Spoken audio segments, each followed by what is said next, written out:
Hi, I'm Kabila. See the description box below to find all the details related to the pattern and the Knit or Knot Tunisian Blanket CAL 2022. This is the part 2 video where we're going to see how to work the Tunisian Smocking, which is the main stitch pattern of the Sand Dune Square. I'm working with a light worsted weight yarn, so whatever the numbers I'm mentioning here is for the light worsted yarn. So if you're working in a worsted weight yarn, you have to follow the numbers which is given in the brackets. I've worked 6 rows of Tunisian knit stitch. We have to place markers on the 7th row. So after completing the forward pass of the 7th row, we'll be placing stitch markers on the mentioned stitches. There are 4 stitch markers to be placed. We are going to place the stitch markers on the front vertical bar of the mentioned stitch, and then we're going to move it behind the work. Normally we tend to place the markers and leave it in front of the work, but here we need it on the back of the work. Either you place the stitch markers directly on the back of your work on the back vertical bar, or else for the convenience sake I'm placing in the front and then moving it behind the work.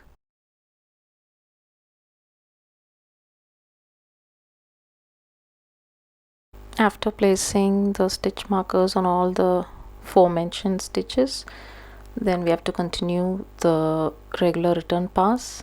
Just make sure that the stitch marker remains at the back while doing this return pass. Otherwise it's a normal Tunisian knit stitch row. Nothing special except placing these markers.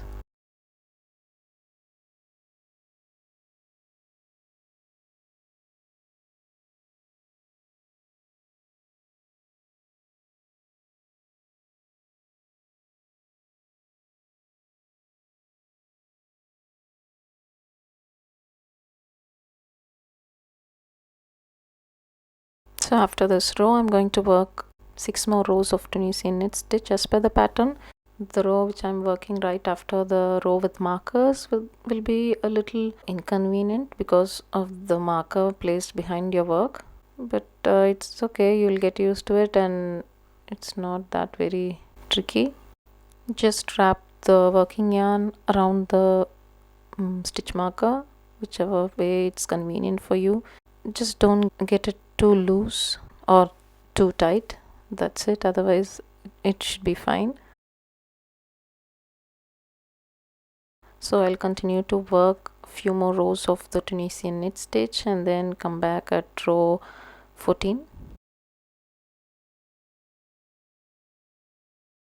I recommend you to place markers on the right edge of the work so that it will be easy for you to count the rows. I've placed this white marker on the row where we placed the markers at row 7. So similarly I'll place one more marker on this row, row 14, where we are going to do the the combined back post stitch. After the edge stitch it's 8 TKS, and then we are going to do the combined back post stitch. Insert your hook into the next stitch as if you would do for a Tunisian knit stitch, and when your hook is behind your work you have to look for the marker which we have placed on the 7th row, in which we are going to do the back post stitch. So for the back post stitch we have to insert the hook under the both vertical bars where your stitch marker is placed, and then yarn over and pull up a loop and hold it on your hook. That's how a combined back post stitch is worked. Place a marker on this stitch so that it will be easier for you to count the stitches after this 2 combined back post stitches. So the next one is also the combined back post stitch. So again insert your hook into the next stitch as if you would do for a TKS. Go to the next stitch from that marker, insert your hook under both the vertical bars of that stitch, and then yarn over and pull up a loop and hold it on your hook. So the next few stitches are your regular Tunisian knit stitches, and then again you'll have your combined back post stitches.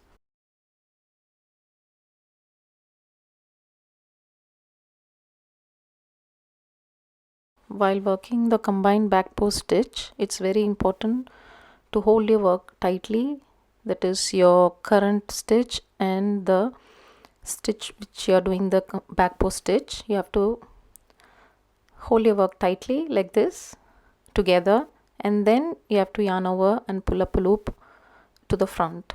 This way you'll have your fabric very much folded and gives a good 3D effect.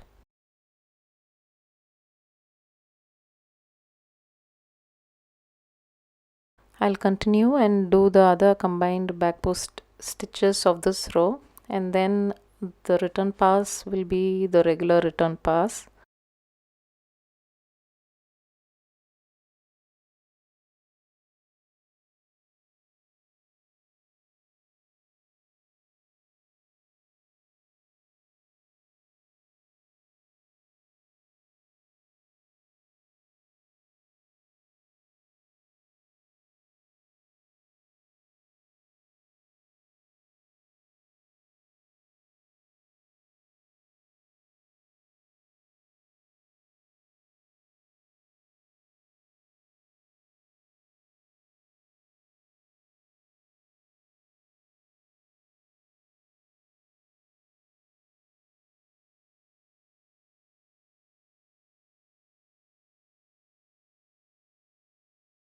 The next 6 rows will be the Tunisian knit stitch. The stitches which are right on top of the combined back post stitches would be tighter to work, because the vertical bars of the combined back post stitches will be like squeezed off because we have worked it very tightly. So see to that you're not missing any of the vertical bars or the stitches, and make sure you're counting the number of stitches when you're doing the next row on top of the combined back post stitches. I'll continue to work the next few rows and come back at row 21, where we are going to place another set of stitch markers.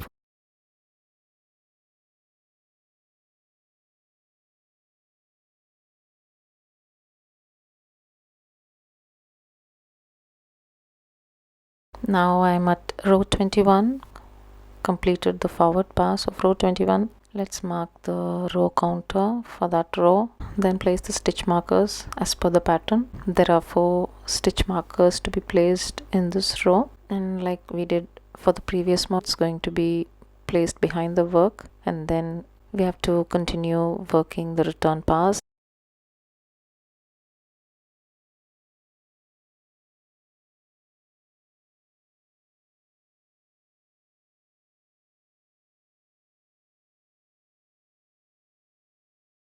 I'll continue to work and come back after 6 rows of Tunisian knit stitch. Now I've completed row 27 and going to start row 28, in which we are going to do the combined back post stitch, which will be a little different in the direction how we are going to work the combined back post stitch. After the edge stitch, it's 13 TKS, and on the 14th stitch we are going to do the combined back post stitch. Insert your hook into the next stitch as if to TKS, and when your hook is behind your work, you're going to find the stitch with the marker and insert your hook below the 2 vertical bars of the stitch and yarn over, pull up a loop to the front of the work and hold it on your hook. To find the next stitch after the marker, it will be a little difficult. Either you can place a marker on that stitch too, otherwise you can use your fingers to push the stitch from behind so that the vertical bars are very much visible, and then it will be easier to go under the vertical bars.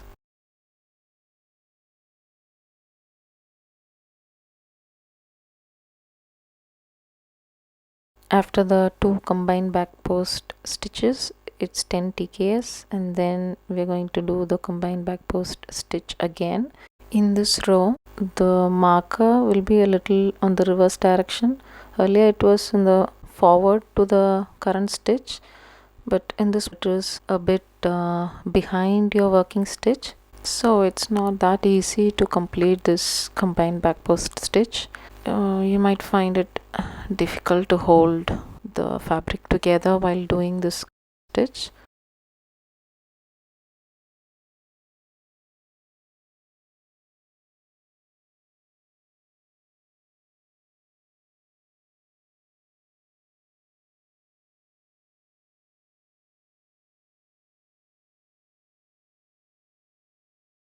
I'll continue to work the rest of the row.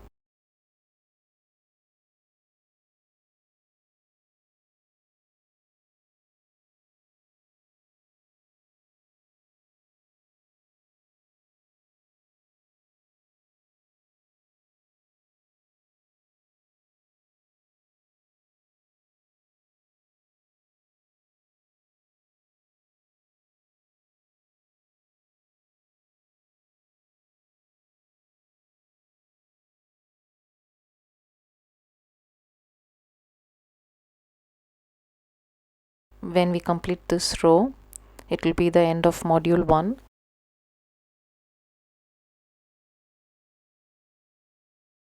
So from row 1 to the end of this row, it is module 1, and we are going to repeat one more module. Let's check whether we are catching up on the measurements. So the width is 12 inches, which is what we need, and one module measures 5 inches, and when we repeat another module, it will be 10 inches, and 1 inch on either side. We have to work the honeycomb borders, which will give us a total of 12 inches.